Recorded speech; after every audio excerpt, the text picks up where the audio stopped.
Bonjour tout le monde, le mois de mai est un mois propice à l'abeille sur le COS Sauveterre. C'est un des mois les plus fleuris, mais il est encore humide, certaines années trop humide d'ailleurs. Les terres sont encore gorgées d'eau, les fleurs sont pleines de nectar, les nuits encore fraîches et les journées déjà tièdes. Mais attention, on est encore très loin des températures du reste de la France. Nous avons donc encore un mois pour finir nos plantations. Eh bien, je me propose de vous raconter les suites de l'aventure de cette forêt mellifère en construction, la forêt Marinapis, donc, pendant le mois de mai 2025. Mais ça sera après le générique.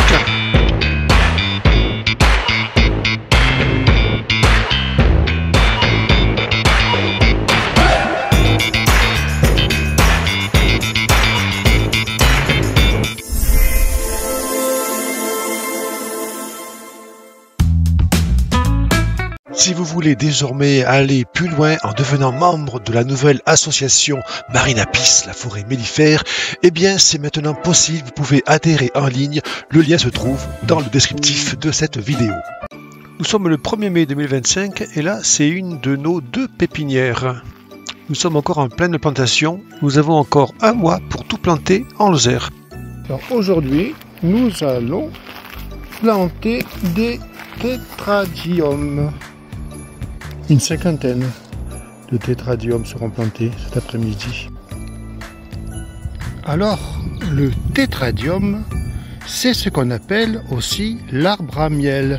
Il nous fait une floraison qui sent fort le miel, qui attire les abeilles.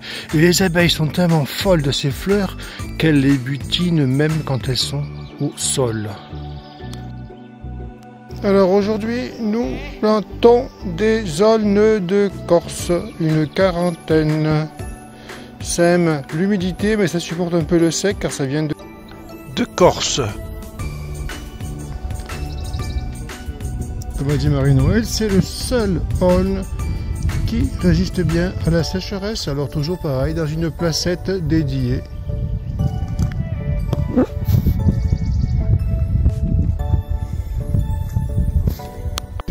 Donc comme d'habitude, tout est prêt à l'avance.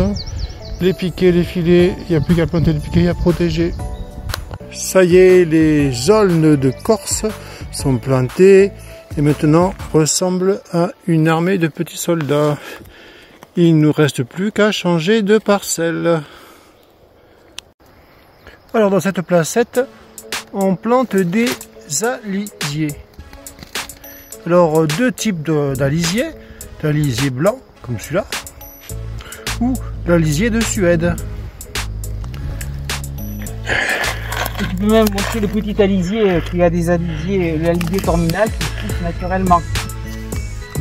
Et on trouve encore l'alisier terminal dans cette placette. Voilà. Un jeune bébé alisier terminal, mais qui a poussé de façon spontanée dans cette placette. Comme quoi, en éclaircissant des placettes, on a fait sortir, germer plein de pousses qui sortent tous, qu'on va tous apparaître. Là on a vu l'alisier terminal, mais il n'y a pas que ça. Chèvrefeuille, ça c'est un groseillier à maquereau, mais il n'y a pas que ça. Il y a une sortie de fraisier des bois.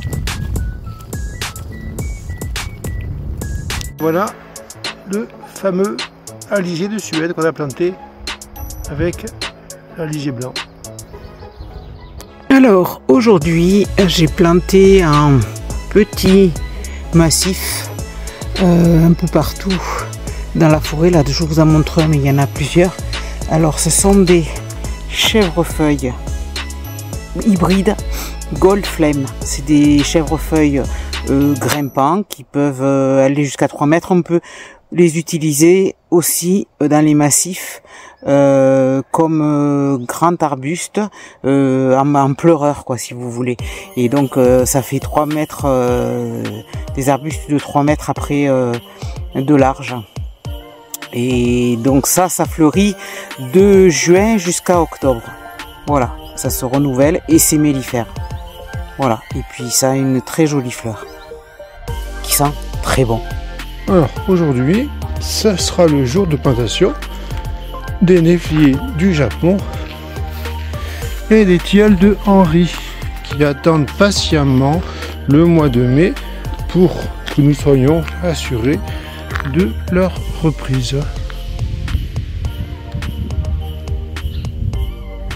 Donc les arbres ont été mis dans la remorque, ils vont être déballés puis mis en place. Voilà, on est arrivé dans les lieux, on vérifie un petit peu les plantations qui sont à côté. Et de ce coin là, où on avait rigolé en disant qu'il y avait d'énormes sangliers, en fait c'est les pré-trous qui avaient été faits à la fin de l'automne avec une petite pelle, une mini pelle, avec la ferme des Alexa.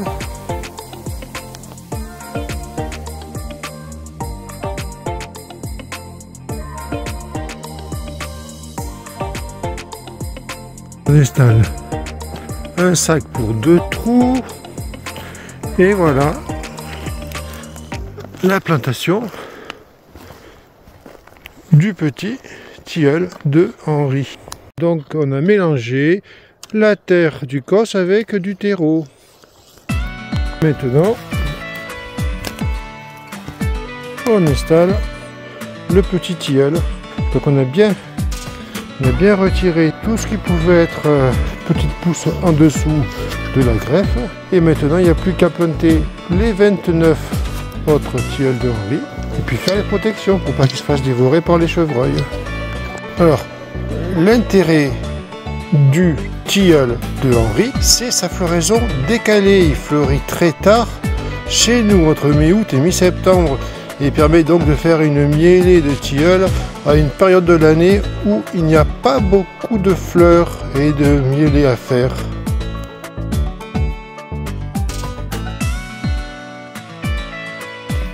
Ça y est, la placette est plantée.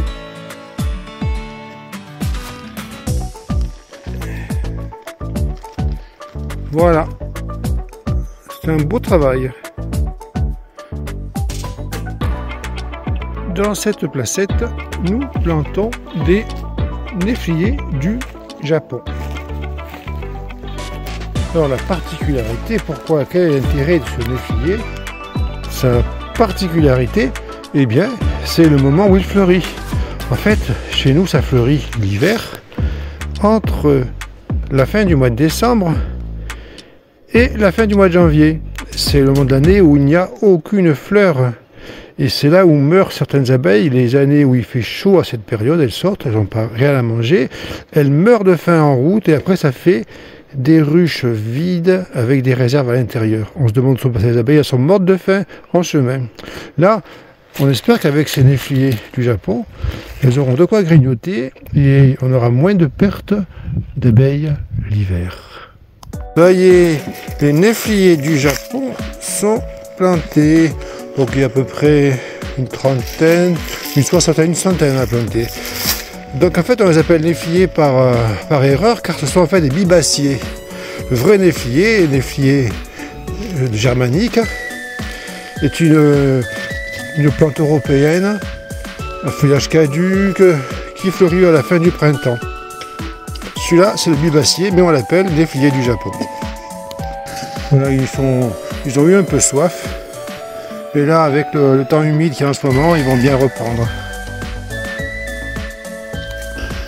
Cette fois-ci, nous plantons des néfliers, mais ce n'est pas des néfliers du Japon. Donc le néflier commun, lui, on le voit ici, il est à feuilles caduques. Il fait des fleurs de la famille donc des rosacées, hein, et il fait des fruits qui se ramassent, blettent à l'automne. Alors on les protège parce que bien entendu il y a un risque que les chevreuils les dévorent. Et ça malgré la présence d'épines. Ce sont des arbustes qui étaient très communs dans le temps quand il y avait les haies. Maintenant ils ont disparu avec les haies. Alors on les installe, une cinquantaine donc de néfliers communs, dans une zone de la forêt qu'on appelle la petite zone humide. Elle est située un petit peu en contrebas de la zone humide. Alors j'ai pas encore parlé du fruit, la nef là. Alors c'est un fruit qui est assez original. Alors celui qui a donné l'expression ça vaut des nefs, c'est des petits fruits donc ils peuvent être plus ou moins gros selon la sélection du fruitier. Hein. Alors le goût c'est entre la pomme et la cannelle, c'est assez original. Et ça se mange une fois blette à l'automne. On est passé à côté dans la grande zone humide et on y est en train de planter une cinquantaine de millepertuis rampants. Alors le nom scientifique c'est Hypericum calicinum. La particularité c'est des grandes fleurs jaunes bourrées de pollen et de nectar qui fleurissent au milieu de l'été à l'époque où il y a très peu de fleurs. Donc c'est particulièrement intéressant pour nos pollinisateurs.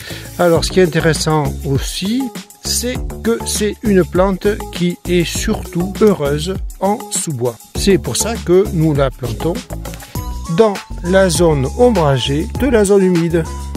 Un tout petit panorama pour bien vous faire situer où on est dans la zone humide où il y a le verger qui a été planté l'autre jour.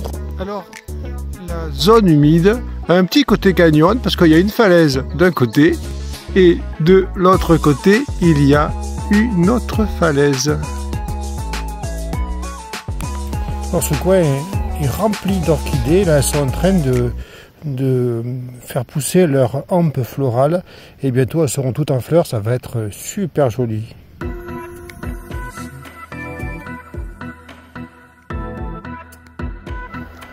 Alors aujourd'hui nous plantons des petits caragagniers.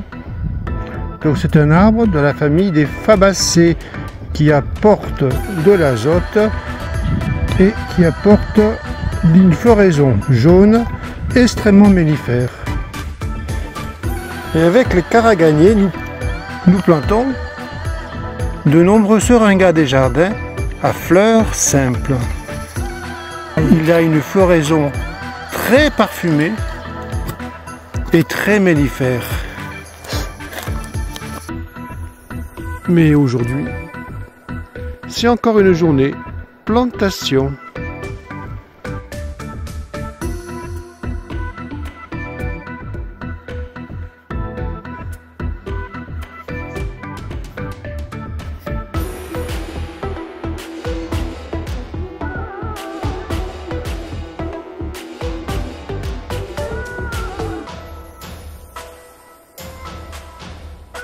En premier, nous plantons des barbes bleues variété First Choice.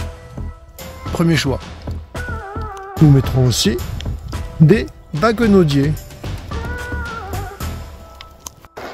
Et pour finir, nous plantons une cinquantaine de cornouillers mâles, Cornus mas. Alors, le barbe bleue, en principe, dépasse difficilement les 1 mètre.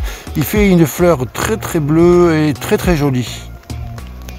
Alors, l'association cornouiller mâle, baguenaudier et barbe bleue fonctionne ainsi. Le cornouiller, dans cette placette, amène une attractivité au printemps avec une belle floraison jaune qui apporte nectar et pollen jaune. Ensuite, le baguenaudier, au mois de juin, apporte une attractivité par du nectar et du pollen. La barbe bleue, elle, amène une attractivité au mois de juillet avec notamment un magnifique pollen bleu. Et donc avec 3 attractions par année, cette placette sera considérée comme attractive pour les insectes pollinisateurs, mais pas que, car il y aura aussi des fruits comme les cornouilles, qui sont d'excellents fruits d'automne. Les petits Calopanax maintenant sont bien démarrés sur la placette à Calopanax.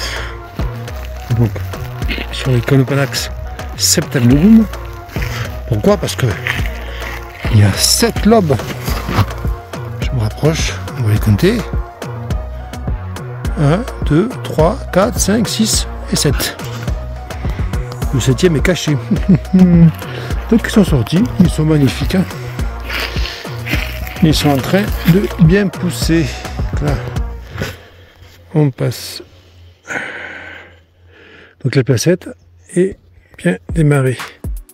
En fait, les 7 lobes arrivent à la 2e année après l'implantation dans la forêt. Ah, enfin, en voici un qui a vraiment 7 lobes. s'est arrêté parce que les chevreuils ont fait du travail, ils ont déterré les vieux ornementales. Et là, bon, on les a remis en place et on met des cailloux pour éviter à ce qu'ils se fassent déterrer par les chevreuils. Aujourd'hui, nous plantons une placette d'Abellia grandiflora.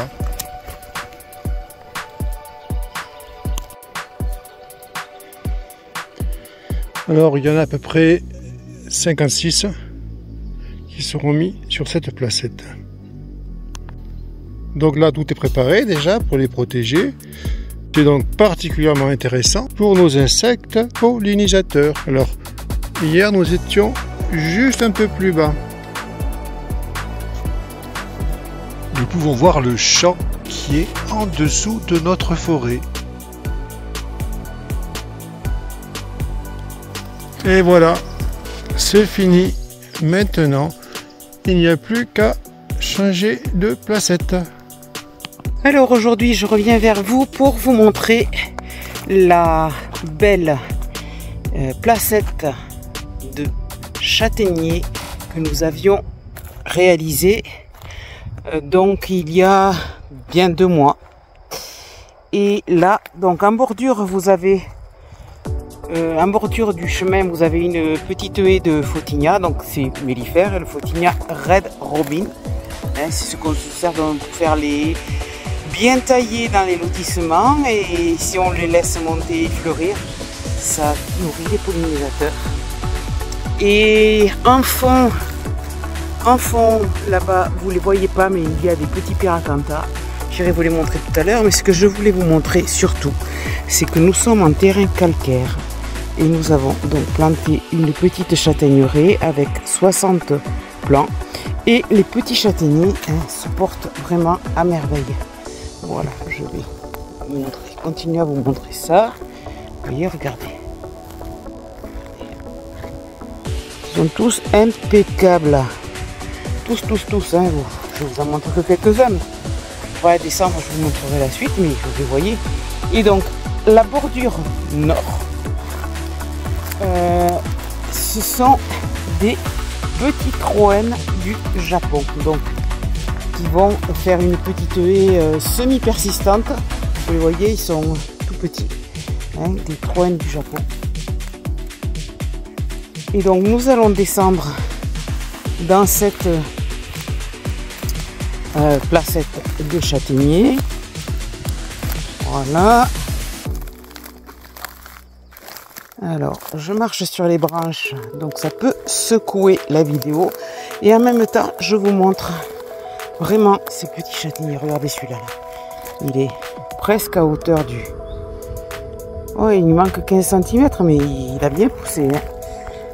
Voilà, nous descendons jusqu'en bas, puisque je vais vous montrer les petits pyracantha. Alors, vous voyez bien hein, que dans les grillages, vous avez de la verdure. Donc, ils sont tous bien vivants. En fait, sur les 60, j'en ai trouvé un seul qui n'avait pas repris. Donc, il en reste 59. Donc, l'Aénor, notre partie de l'Aénor, je vous remontre. Vous voyez les petits plants qui ont été entourés de pierres un peu partout. Ce sont des troènes du Japon. Et là-bas au fond aussi, là, dans ce creux. D'accord? Là, vous avez toujours des petits châtaigniers. Mais si vous regardez bien, là, nous allons commencer à voir apparaître la petite haie de sud de pyracantha ou buisson ardent. Alors ceux-là, ce sont des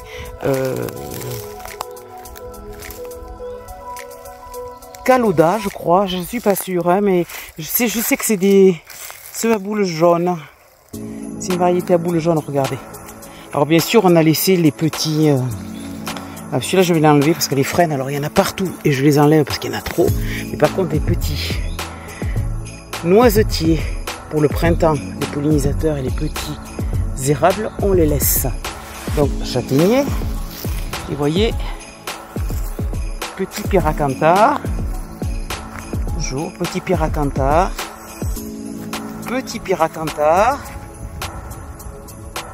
châtaignier. Voilà, puis on va remonter.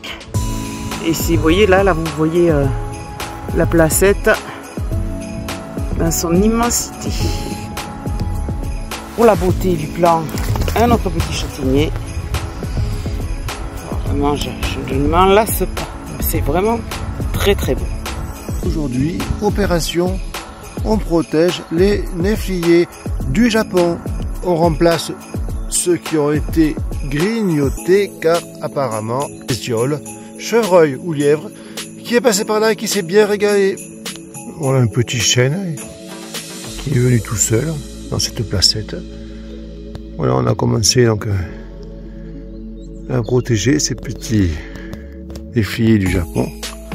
Dans ces terrains difficiles, très caillouteux. Mais bon, il faut le faire car les lièvres apparemment adorent ça. Pourtant, on parle de plantes exotiques et qui ne sont pas connues des animaux du coin, mais en fait, quand ils aiment, de suite ils se passent le mot et ils en raffolent, et ils mangent tout. Eh bien, voilà une placette qui maintenant est protégée contre les lièvres et les chevreuils.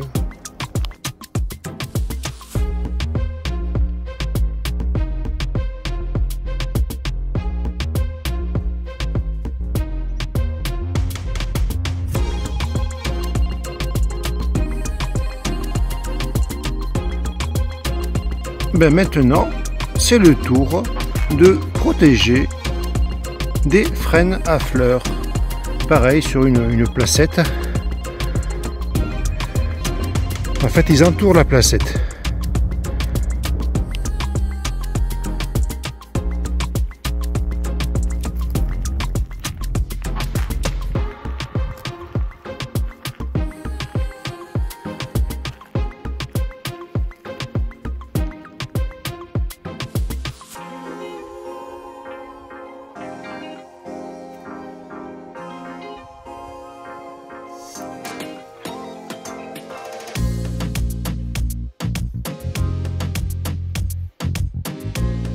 Ça y est, les frênes à fleurs sont protégés. Encore un travail de fait.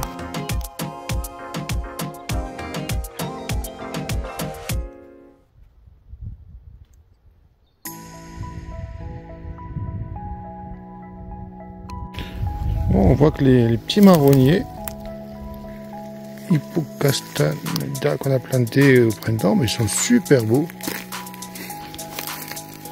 La protection les a bien protégés, ils poussent bien, le lieu leur convient. Ils ont fait des très belles pousses.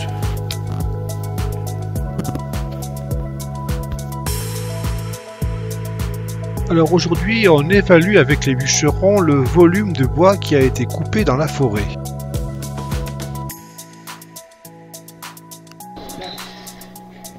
Il y a un petit tas là-bas, je sais pas ce que c'est. Alors le petit tas de... Voilà, merci d'avoir eu la patience d'aller jusqu'à la fin de cette magnifique vidéo. Je suis super content d'avoir tout ce monde qui nous regarde. Et si vous n'êtes pas encore abonné, abonnez-vous. À la prochaine vidéo.